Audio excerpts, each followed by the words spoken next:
Iconic a pour mission d'aider les créatifs à atteindre leurs objectifs et pour ça on a créé une newsletter. Tu veux des conseils, masterclass gratuites et des LSD business exclusifs? Inscris-toi à notre newsletter dans la description et sur le premier commentaire. 50 Cent est l'un des businessmen les plus impitoyables du rap game.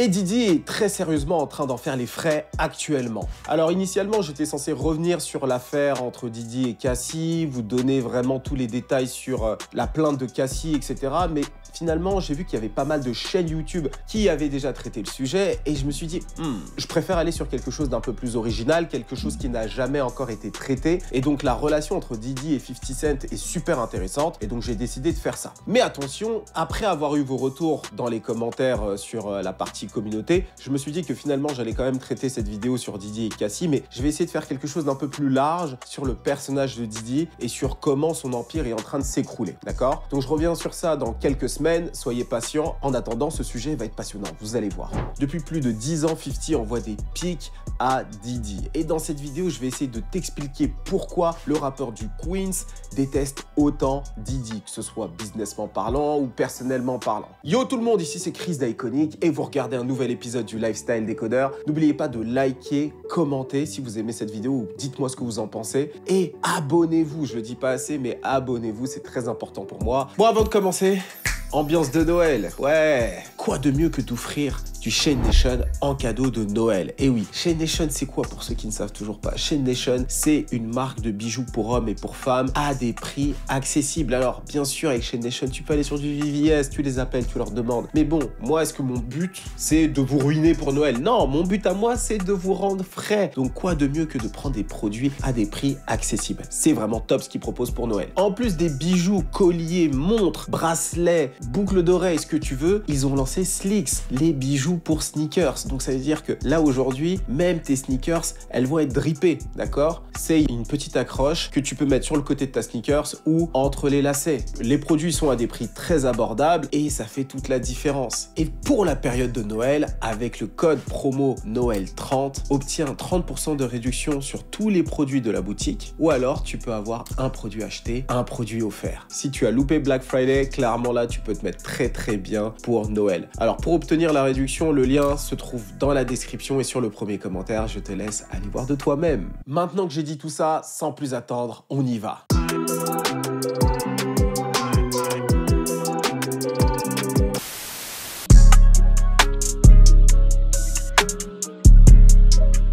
Savais-tu que 50 Cent devait signer chez Bad Boy et qui est-ce qui les a présentés? Je te le donne en 1000. Jennifer Lopez. Ouais, J-Lo. Alors, je t'explique comment ça s'est fait. 50 Cent et J-Lo avaient en commun le même producteur exécutif, Cory Rooney. Donc, Cory Rooney a travaillé sur Power of Dollar, donc le projet de 50 Cent, un projet d'ailleurs excellent avec Slow Dough, Thug Love, etc. D'ailleurs, dans ce morceau-là, Beyoncé est en featuring, c'est assez improbable. On était vraiment dans une autre époque. Et donc, ce producteur exécutif était également le producteur exécutif de J-Lo, d'accord? Et donc, forcément, ils étaient dans les mêmes cercles, ils se sont côtoyés, et c'est comme ça que J-Lo a fait la connaissance de 50, de sa musique et de toute la hype qu'il y avait autour de lui, tu vois, les mixtapes qui se vendaient dans la rue, tout ça. Et c'est là qu'elle s'est tournée vers son mec en disant, mais putain, mais ce gars-là est trop chaud, faudrait que tu le signes en fait. C'est le nouvel artiste à signer. Et Puff à ce moment-là s'est dit, ok, il faut que je relance le label, etc. Mais entre la mort de Biggie, tu vois, il sortait à peine de la guerre East Coast, West Coast, l'affaire avec Shyne, qui venait de se produire en 99, donc c'était à peu près à cette époque-là où il fait la connaissance donc de 50. Je sais pas si Shyne était déjà en prison, mais l'affaire était déjà plus ou moins en cours. Ça faisait beaucoup de problèmes. Et en plus de ça, tu rajoutes au fait que 50 avait des problèmes dans la rue, notamment avec Supreme, Murder Inc., etc. Ça commençait un petit peu. Il venait de sortir le morceau Get Around, donc c'était déjà beaucoup de problèmes. Et c'est là où Puff Daddy s'est dit, hey Playboy, c'est bon, j'ai déjà assez de problèmes, j'ai pas envie d'en ajouter de nouveaux, donc je préfère qu'on en reste là. Mais c'est pas ça qui va empêcher 50 de bosser un petit peu avec Puff, notamment sur le morceau Let's Get It. What song did you write for Puff? The not guilty and a filthy. Come on. Gotcha. Take this money, ain't this money. Oh, the G-Dep joint. Yeah. You wrote that? Run this city, send the cops, DA, the feds to come get me. Cats wanna leave me for dead, you coming with me. Ouais, 50 a écrit le couplet de ce morceau. Les anciens doivent être hypés s'ils savent pas, ceux qui savent, bah, ils savent. Alors le fait que 50 n'ait pas signé chez Bad Boy au début des années 2000 a pu potentiellement créer du ressenti chez 50. Pourquoi? Parce qu'en fait, Diddy, c'est le gatekeeper numéro 1 de la East Coast en fait. Le gatekeeper, c'est justement une définition sur laquelle j'allais revenir sur ma vidéo de Diddy. C'est un petit peu le gardien de l'industrie. C'est lui qui décide si tu vas devenir une star ou non. C'est d'ailleurs toutes ces personnes-là qui ont actuellement des problèmes avec la justice, hein, parce que ça donnait trop de pouvoir à ces gens-là et donc ils avaient tendance à en abuser. Et Diddy, dans le monde du hip-hop, était le gatekeeper, tu vois. C'était la fortune, le businessman. Et le fait que Diddy ait refusé une signature à 50 l'a poussé à aller jusqu'à la West Coast pour ensuite être déniché par Eminem et Dr. Dre. Bon, là-bas, ils étaient pas trop au courant de tous les problèmes de 50. Je sais pas s'il aurait signé s'il savait. Mais bon, l'histoire leur a donné raison. Et aussi, il faut noter que Diddy avait des relations avec Murder Inc., notamment avec Ja Rule. Bon, on en reparlera un peu plus tard dans cette vidéo, mais il se peut que Irv Gotti lui ait passé un coup de fil en lui disant « Tu peux pas signer ce gars-là parce que je suis en embrouille avec lui. Si tu signes ce gars, on travaillera plus jamais ensemble. » Tu vois, pas que Diddy avait besoin de Irv Gotti, mais bon, voilà.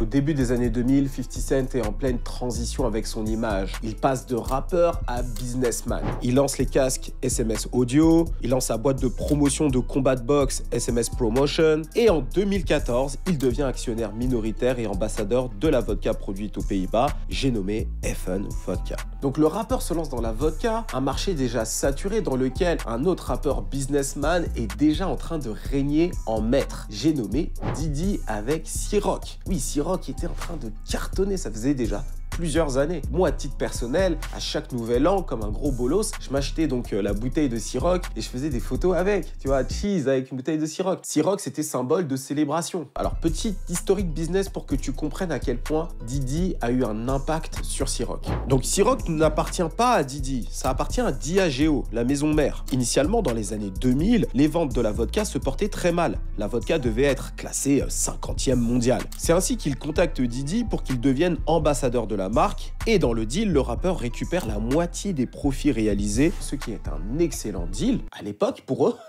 Et donc il décide de reprendre toute la communication qu'il gère via son agence Blue Flame Agency. Et c'est ainsi que Ciroc est passé de la 50e à peu près à la 2e vodka la plus consommée, donc en guerre avec Grey Goose. Depuis, le groupe est rentré en guerre avec Diddy, on en reparlera, pas dans cette vidéo, dans la vidéo de Diddy. Donc c'est pour te dire que Diddy était déjà puissant quoi, mais ça n'a pas empêché 50 de se lancer également donc dans la vodka. Et il est rentré donc en guerre frontale avec le boss de Bad Boy. Et là, on peut citer le livre Les 48 lois du pouvoir, l'un des bouquins, si ce n'est le bouquin préféré de 50. Loi numéro 2, gardez-vous de vos amis. Beaucoup vous trahiront par envie, d'autres se montreront gâtés et tyranniques. The game. Un ancien ennemi que vous engagez sera plus loyal qu'un ami parce qu'il devra faire ses preuves. Fat Joe. En fait, vous avez plus à craindre de vos amis que de vos ennemis. Si vous n'avez pas d'ennemis, trouvez le moyen de vous en faire. Diddy? Et donc il rentrera en guerre avec Diddy. Alors, quand je dis en guerre, c'est une gentille guerre, c'est sur Instagram. Il fera plein de posts où il provoquera Diddy, avec le fameux hashtag #NoPuffyJuice. No puffy juice. Et c'est là où justement 50 Cent est malin, il va toujours rester dans la légalité. Il va parasiter Diddy en lui, donc il va un petit peu le taquiner, un petit peu beaucoup même, mais il citera jamais Ciroc ou Diageo ou quoi. Donc impossible, en quelque sorte, pour le groupe de l'attaquer en justice parce qu'il aurait dénigré la marque, tu vois. Il n'a jamais mis de bouteille Ciroc dans l'un de ses posts en disant que c'est de la merde ou quoi, non. Et c'est là où justement 50 est fort, c'est que à chaque fois qu'il va s'attaquer comme ça à un rappeur, il sera conscient de l'environnement juridique, entre guillemets. Mais lorsqu'il revend ses parts d'Effen Vodka pour 60 millions de dollars, pour se lancer dans le cognac avec Branson Cognac, son nouvel hashtag, il s'arrêtera de clasher Diddy. En fait, il n'avait plus de raison de rentrer en confrontation avec le rappeur de Bad Boy, parce que ils sont plus sur le même marché. Le cognac, la vodka, c'est pas la même chose, donc ils n'ont pas les mêmes concurrents. Et d'ailleurs, dans le cognac, si je me trompe pas, il n'y a aucun autre rappeur qui proposait quoi que ce soit. Du moins, c'est le plus gros rappeur ambassadeur dans le cognac. Et en fait, ce qui est intéressant avec 50 Cent, c'est qu'à chaque fois qu'il essaye justement de bâtir un business ou quoi, il rentre toujours en confrontation et en dualité. Ça a été le cas avec Outrob au début, donc il a provoqué beaucoup de rappeurs, beaucoup d'artistes, et c'est ça qui lui a permis de monter. Ensuite, il y a eu Murder Inc. avec la Supreme Team. Ensuite, tous les rappeurs de New York qui se sont un peu fightés avec lui. Dans le monde du business, il y a eu donc Ciroc, et ensuite dans le monde de la télé, Empire. Voilà, il a toujours tendance à rentrer comme ça en guerre avec quelqu'un, et ça lui permet de se transcender en quelque sorte, et en même temps de défoncer un petit peu son ennemi pour lui monter dessus. Parce que 50 Cent, comme je l'ai dit, c'est un requin, tu vois, donc il a aucune pitié pour ses ennemis. Et étant donné donc qu'il n'a plus de concurrence directe avec un autre rappeur, il applique la loi numéro 47. Sachez vous arrêter.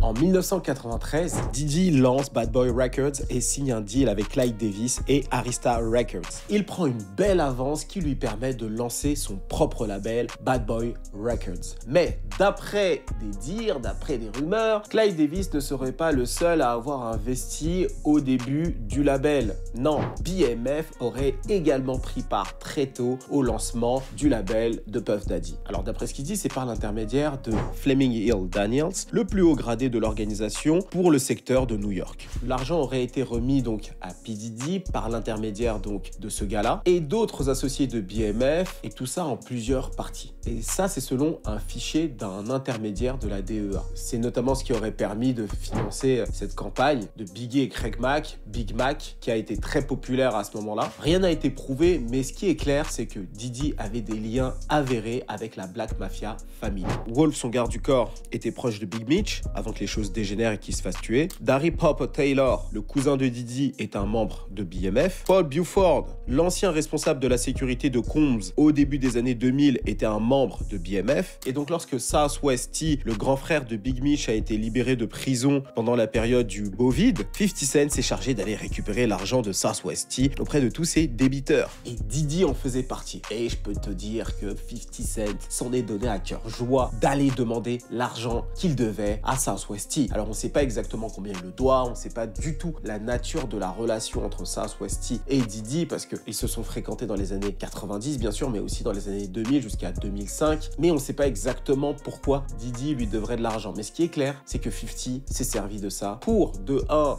humilier encore un peu plus l'un de ses concurrents, et en plus de ça, pour faire la promotion de son show à venir, BMF. Bon, maintenant il est sorti, mais à l'époque le show n'était pas encore sorti, donc il s'est servi des réseaux sociaux, il en a parlé, et une fois que ce dernier a payé, Southwest T n'a pas hésité à le dire sur son compte Instagram, et 50 Cent a repartagé le tout.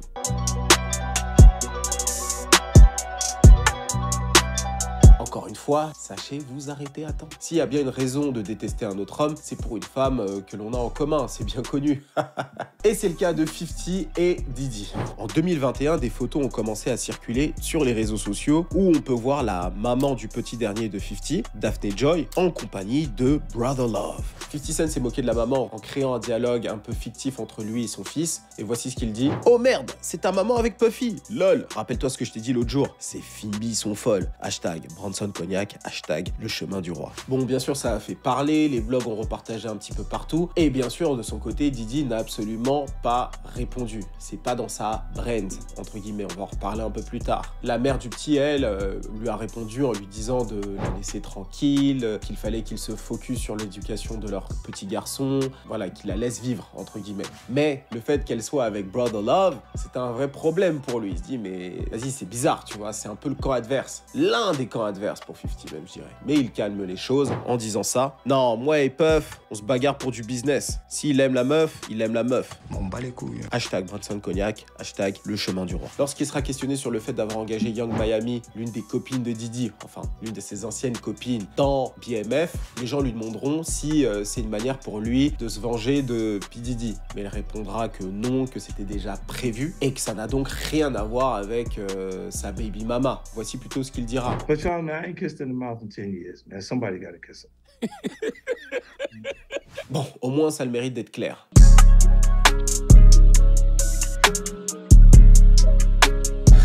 Là, on rentre dans le croustillant. Alors, d'après les dires de 50, Diddy aurait tenté à plusieurs reprises de faire les bails avec lui. Yo, when we gonna get the chance to, you know, to kick it, like we could just hang out, nigga. We gotta kick it. This is Puff. okay. He telling me we gotta kick it and shit. And he was like, yo, why don't we like go shopping or some shit? I mean, like I pay for it. And I was like, what the fuck this nigga just say? Effectivement, ça nous semble beaucoup plus vrai aujourd'hui. Comme je vous ai dit, Diddy loves life. Entre les histoires de mâles prostituées, parce que ces histoires-là, apparemment, Cassie n'était pas la seule à être active. Diddy aurait été aussi actif, d'après ce qui se dit. Faire la fête avec Fabulous. But I'm talking about for your birthday. Huh? Why won't you party with me for your birthday, man? We partied for my birthday before. You came to my party. No, but man, you ain't never really partied. Eyes, brother. Oh, Eyes. Bush n'était pas d'accord. Le fait que lui et Usher fassent du catch le matin pour des cornflakes. That's my brother right here from day one. We used to wake up and, damn, pause, but like, just I mean, back in the days when he was like 10 and I was a little bit older, his older brother, we used to fight over the frosted flakes. You know what I'm saying? Before Paul. Non, clairement, ça commence à faire beaucoup. Donc je comprends qu'il puisse y avoir des suspicions ici et là. D'ailleurs aussi, je suis tombé sur une vieille interview d'un comédien new-yorkais qui se prénomme Fat Joe, qui disait qu'il est tombé sur une soirée très privée où Diddy était collé serré avec un DJ. So I open a door and in that room there are a bunch of men, and they're all kind of like very like Romanesque, like laying about and, you know, kind of like very like kind of leaning on each other. And I look, and who is lounging in my direct eye line? Puff Daddy and Felix the House Cat. Basically spooning each other. Alors, pourquoi 50 Cent s'en prend autant à la sexualité de Diddy, déjà? Et pourquoi ce serait, entre guillemets, un problème pour Diddy? Alors, pour plusieurs choses. Le truc, c'est que 50 essaye par tous les moyens de détruire Diddy, qu'il considère comme l'un de ses rivaux. Alors, en fait, il a compris une chose, c'est qu'il ne sera pas amené à travailler avec Diddy incessamment sous peu, même avant cette affaire avec Cassie. Il sait qu'il ne va jamais être amené à travailler avec lui sur un projet. Donc, au mieux, ce sera son concurrent, donc autant s'en servir pour faire décoller son propre projet en rentrant en concurrence directe avec lui. Et ça lui permet, voilà, comme je l'ai dit un peu plus tôt, de monter. Ça, c'est la première chose. Et la deuxième chose, il a conscience de ce que Diddy représente pour la communauté noire, et je dirais même les Américains en général. Diddy, c'est le multimillionnaire, même milliardaire. Je ne sais pas s'il est encore milliardaire avec tout ce qui lui arrive, mais milliardaire qui a réussi à faire fortune grâce au rêve américain. C'est l'image de l'alpha mâle, le Black James Bond, il jouait beaucoup sur ça. Donc les hommes hétéros, en particulier noirs, mais aussi américains en général, parce que Diddy c'est un all-American icon, entre guillemets, donc il aimait tout le monde, se voyaient en lui. Et ça depuis 30 ans. Donc c'est surtout des hommes hétéros qui se voyaient en lui et les femmes étaient charmées par lui. Et donc le fait qu'on apprenne 30 ans plus tard qu'en réalité il est homosexuel ou bi, ça casse justement le mythe qu'il a construit depuis 30 ans, et c'est en quelque sorte une forme de trahison que le public va ressentir, parce que les gens se sont vus en lui, et quand les gens se voient en une personnalité, c'est pour l'entièreté de cette personnalité. C'est l'une des raisons d'ailleurs pour laquelle il y a de plus en plus d'icônes gays, parce que la communauté gay a besoin de se voir en des personnes qui leur ressemblent. Mais ça ne veut pas dire qu'un gay ne peut pas se voir en un hétéro, ou qu'un hétéro ne peut pas se voir en gay. Mais ce que je veux dire, c'est qu'il y a des icônes, et les gens ont tendance à se projeter sur d'autres personnes, donc ils ont besoin de voir quelqu'un qui leur ressemble. Et dans ce cas précis, Diddy, depuis des années, moi également, on idéalise un petit peu le personnage. Et donc en exposant tous ces faits sur Diddy, ça casse son image, et son personal branding, ça représente énormément pour ses business, et ça permet à 50 Cent de pouvoir avoir l'avantage ici et là. Et d'ailleurs, actuellement, il essaie de faire quelque chose d'intéressant, on va y revenir. Donc 50 déteste Diddy parce qu'il a tenté à plusieurs reprises des choses avec lui comme si c'était sa petite meuf, ok?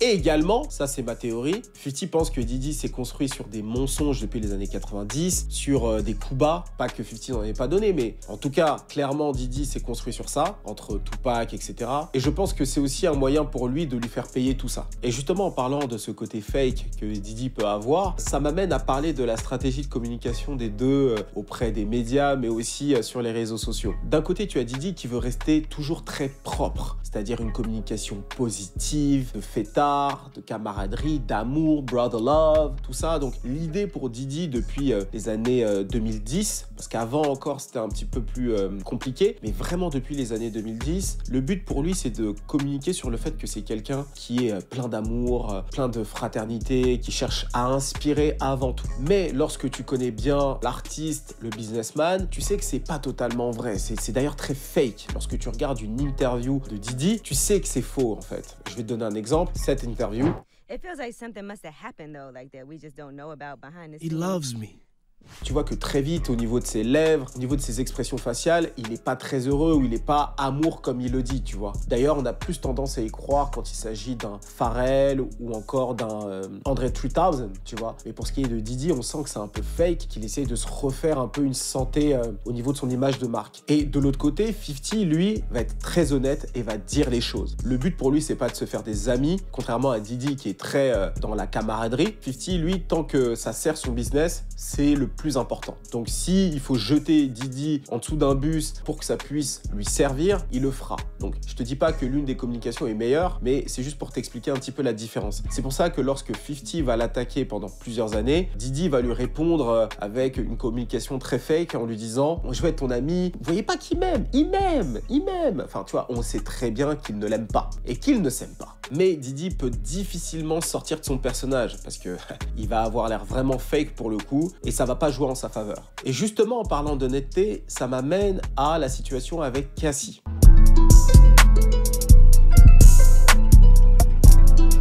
Dans une interview qui est ressortie là il y a quelques semaines depuis l'affaire avec Cassie, 50 Cent avait donné une interview pour une radio il y a quelques années où justement on lui avait posé des questions au sujet de Didi et il avait déjà dit à l'époque que la relation entre Cassie et Didi semblait être vraiment très bizarre. Il avait parlé de plusieurs photos qu'il avait reçues de la part de Didi lui-même où justement Cassie était dans des positions assez compromettantes pour rester propre. En fait, il y a quelques années, je me rappelle très bien, il y avait eu des leaks de plusieurs stars. Il y avait des pirates qui ont diffusé plein de photos de plein de stars qui étaient dans des clouds. Et tu avais notamment Cassie, qui avait pas mal de photos qui ont été diffusées. D'ailleurs, on disait à l'époque qu'il y en avait anormalement beaucoup en ce qui concerne Cassie. Et donc 50 disait que les photos qu'on a vues à l'époque, c'était rien comparé à ce que lui avait vu. Donc c'était des photos vraiment hardcore de ouf. Matter of fact, they sent me the girl pictures of the girl, like, not the shit that y'all saw. Worse, way worse. Wow. Oh, you kidding me, yo? Like penetration pictures and... Nah, come on, man. Et donc c'est pour dire qu'il était déjà très honnête à l'époque, il disait les choses. Bon à l'époque les réseaux sociaux n'étaient pas aussi développés donc les gens n'ont pas repris tout de suite ce qu'il disait, mais il en avait déjà parlé. Et donc lorsque l'affaire avec Cassie a explosé, parlons-en maintenant. 50 a vu ça comme une opportunité. Encore une fois, il a vu du sang et il s'est approché comme un requin. Et donc il fait tous ses posts sur Didi parce qu'en fait il a quelque chose en tête. Il fait pas ça juste parce qu'il pense que c'est très mal d'avoir fait ce qu'il a fait. Non, il fait ça parce qu'il y a une opportunité pour lui. Et au fil du temps, on a commencé à comprendre exactement là où il voulait en venir. 50 Cent veut racheter Revolt. Alors comme tu as pu le voir, Didi a démissionné, du moins temporairement, mais je pense que ça va être permanent, de son poste de président de Revolt. Revolt, c'est la chaîne qu'il a lancée au début des années 2010. Et en fait, ce qu'il fait, c'est assez malin. Alors pour le coup, merci à The Brilliant Idiot, parce que pour le coup, je suis tombé sur cet extrait et ça résume extrêmement bien ce qu'il est en train de faire. En fait, il n'arrête pas de poster plein de choses autour de Didi, donc il est en train de détruire petit à petit sa réputation, mais lui-même ne dit rien. Il ne fait que reposter, il prend des captures écran et il reposte tout. Ça, c'est la première chose. Donc il dit rien, il reprend, donc ça détruit l'image de Didi, mais lui n'a rien dit concrètement. Il a juste repartagé tout ça. Ensuite, en ce qui concerne Revolt, il a fait quelque chose de relativement malin, c'est qu'il s'est retiré du poste de président de Revolt, et ce dont il a conscience, toutes les personnes qui ont un média ont plus ou moins conscience de ça, c'est que lorsqu'il y a ce genre de problème, les advertisers, donc les annonceurs, les marques globalement, vont se retirer du média parce qu'ils ne veulent pas être associés justement aux agissements du patron. Et donc 50 avait fait ce post en disant qu'il était prêt à racheter Revolt parce que justement Cadillac et AT&T, ses plus gros annonceurs, allaient se retirer. Et donc la valeur de Revolt allait se réduire et donc vaut mieux qu'ils lui revendent maintenant en fait. Et d'ailleurs, il dit « je te rachète ça pour un prix très bas, pour quelques dollars ». Donc en fait, il sait exactement ce qu'il fait en fait. L'idée pour lui, depuis le début, c'est de racheter Revolt. Et aussi, deuxième chose, c'est de faire ce fameux documentaire Surviving Didi. Alors, je sais pas si ça s'appelait Surviving Didi. Et d'ailleurs, je n'y croyais pas au début. Je pensais vraiment que c'était juste une manière pour lui de provoquer. Mais je pense qu'il est réellement en train de travailler là-dessus. Et il se peut qu'il soit en train de réaliser pour de vrai ce documentaire. Parce que finalement, le documentaire Surviving R. Kelly, il est sorti avant qu'il soit condamné. Et c'est ce documentaire qui a aidé justement à ce qu'il se fasse condamner. Et 50 Cent est dans le business de la télévision. Je pense qu'il est clairement en capacité de produire ce type de documentaire. Il n'a qu'à contacter les victimes présumées et se documenter autour de Cassie, des gens qui étaient autour d'elle. Elle est même pas obligée, elle, de venir témoigner. Il est clairement en mesure de faire un documentaire. Et comme il n'en a rien à foutre, il veut pas être pote avec Jay-Z, il veut pas être pote avec les autres rappeurs. Voilà, il a ses relations qui sont ses relations. Et ben, il est capable clairement de faire tout ça. Tout n'est qu'une histoire de business. Il est capable de le détruire pour du business parce que 50 Cent, c'est exactement comme ça qu'il s'est construit. Et c'est d'ailleurs ce qu'il sait faire de mieux. Et pour revenir sur Revolt, il y a déjà les équipes, tout est déjà plus ou moins en place et la target audience de Revolt, c'est exactement cette audience qui consomme les programmes type Power, type BMF et tout ce qu'il va produire par la suite. Donc c'est parfait pour lui. Pourquoi lancer une chaîne télé? Pourquoi aller chercher des investisseurs quand tu as quelque chose qui est déjà en place, que tu peux racheter pour un prix très bas, qui vise ton public de cible? Donc tout est parfait pour 50. Donc ce qu'on peut conclure, c'est que 50 n'aime pas Diddy et je pense que c'est personnel. Il dit que c'est pas personnel, mais je pense que c'est personnel. Il n'aime pas ce qu'il représente. Il représente les gatekeepers des années 90 qui lui ont mis des bâtons dans les roues, qui sont tout puissants aussi. Et en plus de ça, businessment parlant, il sait qu'il n'aura jamais de lien avec lui. Après, il doit y avoir d'autres raisons, mais ces raisons-là, visiblement, on les connaît pas. Et je pense qu'on sera amené à en savoir un peu plus dans l'avenir. Donc voilà pour ce qui est de ma vidéo. Et toi, est-ce que tu penses qu'il y aurait une autre raison, en théorie, qui pousserait 50 à autant détester Diddy? Dis-moi tout en commentaire. Si tu as aimé la vidéo, n'oublie pas de la liker, de la commenter et de la partager un maximum. Alors comme je l'ai dit, la vidéo sur Diddy et sur l'affaire Cassie et sur tout ça, elle sortira. Ok, vous m'avez convaincu, mais un peu plus tard. J'ai juste pas envie, comme je l'ai dit, de ressasser des informations que vous avez déjà peut-être vues ici et là. N'oubliez pas de vous abonner à la chaîne et bien sûr, Chain Nation les gars, Chain Nation. Noël arrive, prenez du Chain Nation pour votre copain, pour votre copine, pour votre sœur, pour votre maman, tu vois. Si elle aime les bijoux qui brillent, c'est sur Chain Nation que ça se passe. Il y a d'ailleurs une excellente réduction actuellement, donc allez vous faire plaisir. Le lien est dans la description et sur le premier commentaire. Donc c'était Chris d'Iconic pour vous servir. On se dit à très vite. Cheers!